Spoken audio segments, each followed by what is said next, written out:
Vous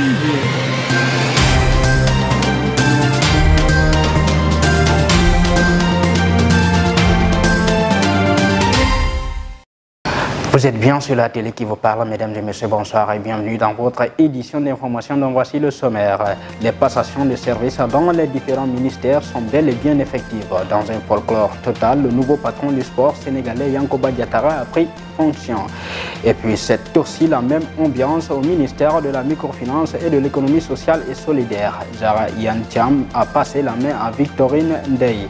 Et puis la rentrée des classes prévue dans un peu plus d'une semaine va certainement connaître un réaménagement dans une centaine d'écoles pour cause d'inondation. Les explications à venir dans cette édition. L'actualité internationale et la page sportive mettront fin à cette édition. Le développement dans un instant. Mesdames et messieurs, bonsoir. L'affaire Ndiaga Diouf continue de faire couler des salives, mais le député maire de la ville de Dakar peut désormais compter sur le soutien du directeur général de Immédiat, Mamadou Ibra Kane. Le journaliste ne semble pas être d'accord sur le verdict du tribunal. La démocratie exige le respect de la volonté populaire. Une opposition qui s'oppose face à un pouvoir qui gouverne, éviter la politisation de la justice et la judiciarisation de la politique, déclare le journaliste. Et puis comme nous l'avons annoncé dans les titres, la passation des services au ministère des Sports a été effective ce mercredi. Dans une ambiance totalement folklorique, Matar Ba a passé le relais à Yankoba Diattara. Le ministre sortant est suffisamment convaincu que son successeur tiendra les rangs à la tête de ce ministère. Je propose de suivre Matar Ba. Les résultats sportifs que nous avons obtenus pendant ces 8 années et plus découlent du soutien indéfectible que nous avons bénéficié de la part du président Macky Sall. Ces résultats sont le fruit du travail immense des cadres et agents du département, mais aussi et surtout de l'ensemble des composantes de l'écosystème du sport sénégalais. C'est pourquoi les nombreuses manifestations de sympathie à l'endroit de mon département, largement diffusées et relayées, je les comprends et les apprécie, comme l'expression de l'adhésion à la décision du chef de l'État de porter sa confiance sur la personne de M. Yankoba Diattara pour poursuivre l'œuvre que nous avons entamée ici au profit de la nation. Mon cher frère, mon cher ami, Monsieur le ministre des Sports, je voudrais vous souhaiter beaucoup de succès, beaucoup de réussite à la tête du ministère des Sports. Un secteur parmi les plus stratégiques et les plus exaltants de l'attelage gouvernemental. Je suis convaincu que le choix porté sur votre personne par son Excellence le Président Macky Sall pour diriger le département des Sports est le meilleur. Justement, après ces mots poignants du ministre sortant Matar Ba, le nouveau patron du sport sénégalais a désigné Matar Ba comme étant l'invité d'honneur à la Coupe du Monde Qatar 2022 ainsi que de la sélection sénégalaise. Je propose de suivre le nouveau patron. Monsieur le ministre, pour tout ce que vous avez fait pour le sport sénégalais, Wolof Njaay nag day wax ni ku la jiite ci néeg ba mën laa teg tànk koy teg say tànk. Kon je voudrais demander au ministre Matar Ba d'accepter d'être l'invité d'honneur de la délégation sénégalaise à la Coupe du Monde de football Qatar. Vous l'avez certainement compris, c'était une ambiance folklorique. Il était également question de passation de service à la tête du ministère de la microfinance et de l'économie sociale et solidaire. Zahra Iyane Thiam a passé la main à Victorine Ndeye. Le ministre sortant a d'abord renouvelé son engagement, sa loyauté au chef de l'État, son Excellence Macky Sall, avant de féliciter son successeur. Je propose de suivre Zahra Iyane Thiam. Je voudrais rendre grâce à Allah, le Tout-Puissant, le Miséricordieux, qui m'a permis d'exercer avec paix et santé les fonctions de ministre de la microfinance et de l'économie sociale et solidaire que Monsieur le Président de la République, son Excellence Monsieur Macky Sall, a bien voulu me confier depuis le 7 avril 2019. Ainsi donc, j'adresse très humblement mes très vifs remerciements à Monsieur le Président Macky Sall pour cette haute marque de confiance et son appui constant qui nous ont facilité l'exécution de cette mission exaltante mais exigeante. Je lui renouvelle aussi toute ma disponibilité et tout mon engagement à travailler à ses côtés pour l'émergence de notre pays qui lui est si cher. Au demeurant, je félicite très chaleureusement Madame le ministre de la Microfinance et de l'Économie sociale et solidaire, ma sœur, Madame Victorine Ndeye, pour sa nomination à la tête de ce département ministériel. Je lui souhaite également plein succès dans cette noble et intéressante mission. Anecdote pour anecdote, moi je suis bien contente qu'elle soit à mes côtés, parce que lorsqu'on était en conseil des ministres, pour ne pas dévoiler des secrets, elle se moquait tout le temps de moi lorsque je défendais le secteur. Aujourd'hui que c'est entre vos mains, donc bonne chance. À retour, le ministre entrant, Victorine Ndeye, a d'abord rendu un vibrant hommage au ministre sortant Zahra Iyane Thiam avant de promettre, n'est-ce pas, la continuité des projets entamés par l'équipe sortante.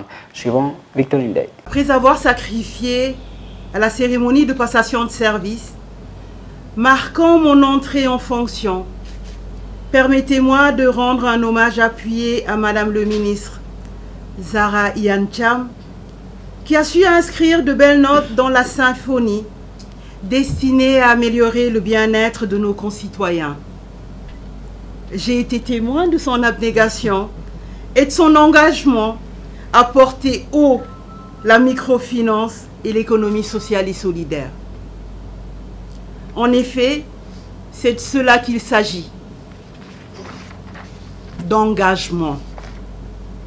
Un engagement derrière son Excellence le Président Macky Sall, celui de servir notre belle nation, le Sénégal.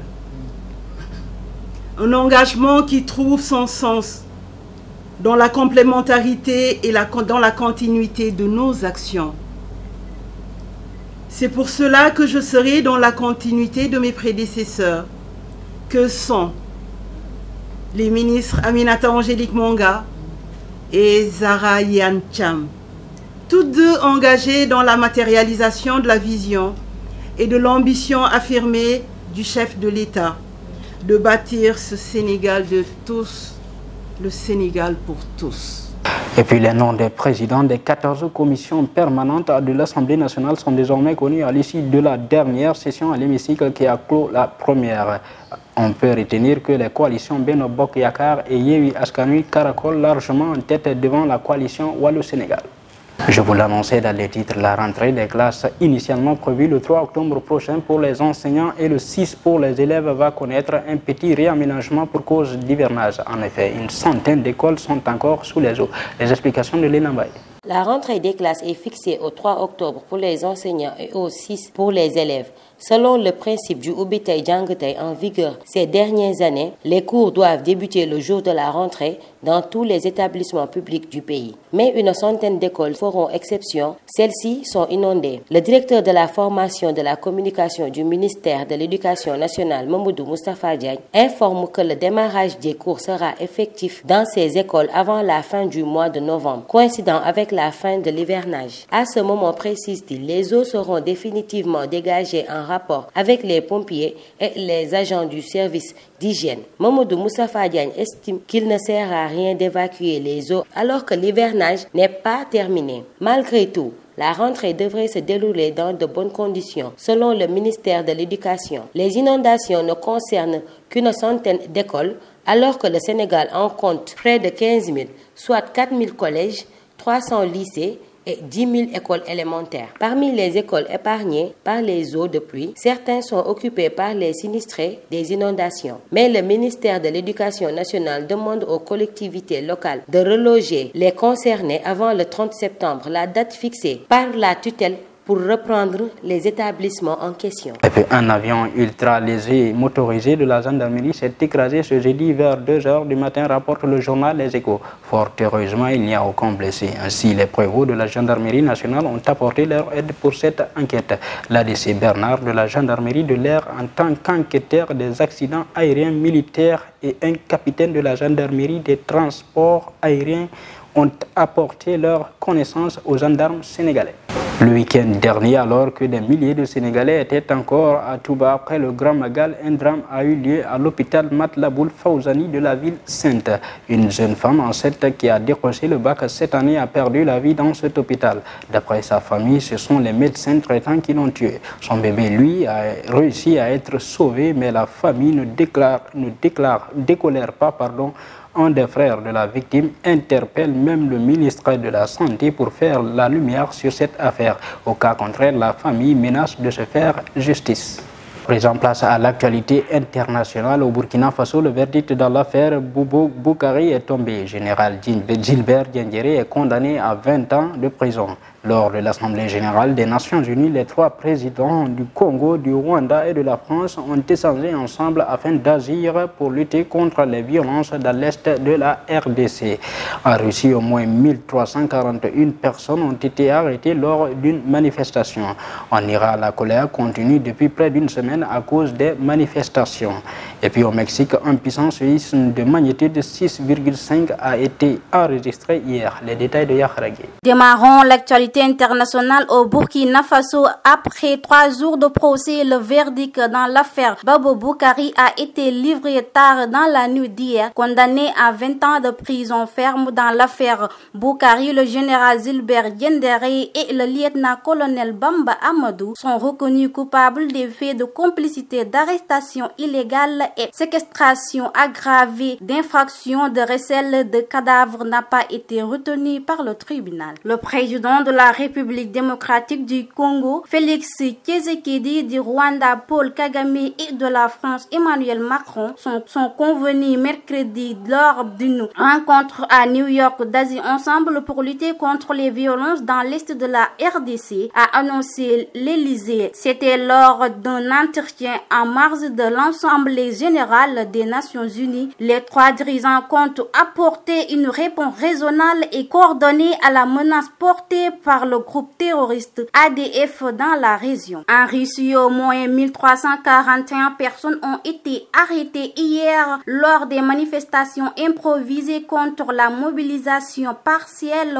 pour l'offensive en Ukraine. Annoncé dans la matinée par le président Vladimir Poutine selon un décompte encore provisoire établi par l'ONG russe OVD. Cette organisation assure que les mobilisations ont eu lieu au moins 38 villes du pays. En Iran, la colère continue de monter depuis près d'une semaine. 7 manifestations et 4 membres des forces de sécurité ont été tués depuis le début des manifestations pour protester contre la mort de Mahsa Amini. Selon les derniers bilans officiels publiés hier, les responsables iraniens ont nié toute implication des forces de sécurité dans la mort des manifestations. Par ailleurs, des autorités iraniennes ont imposé des restrictions drastiques sur Internet, bloquant notamment l'accès à Instagram, à WhatsApp, rapportent les médias sociaux. Pour terminer, au Mexique, un puissant séisme de magnitude 6,5 a été enregistré ce jeudi. C'est une annonce du service sismologique national. Le contrat, une forte secousse a ébranlé la capitale Mexico, selon les journalistes de l'AFP. L'épicentre du séisme était situé dans l'état du Michoacán, dans l'ouest du Mexique, à 81 km de la ville de Calcoman, a précisé le service sismologique. C'était tout pour l'actualité internationale.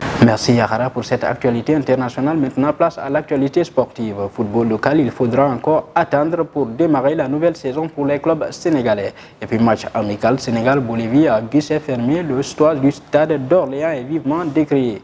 Et puis Benzema ou Lewandowski, les Espagnols semblent être conquis par l'attaquant polonais avec ses excellents débuts avec le club Blaugrana. Les explications de Pénagué.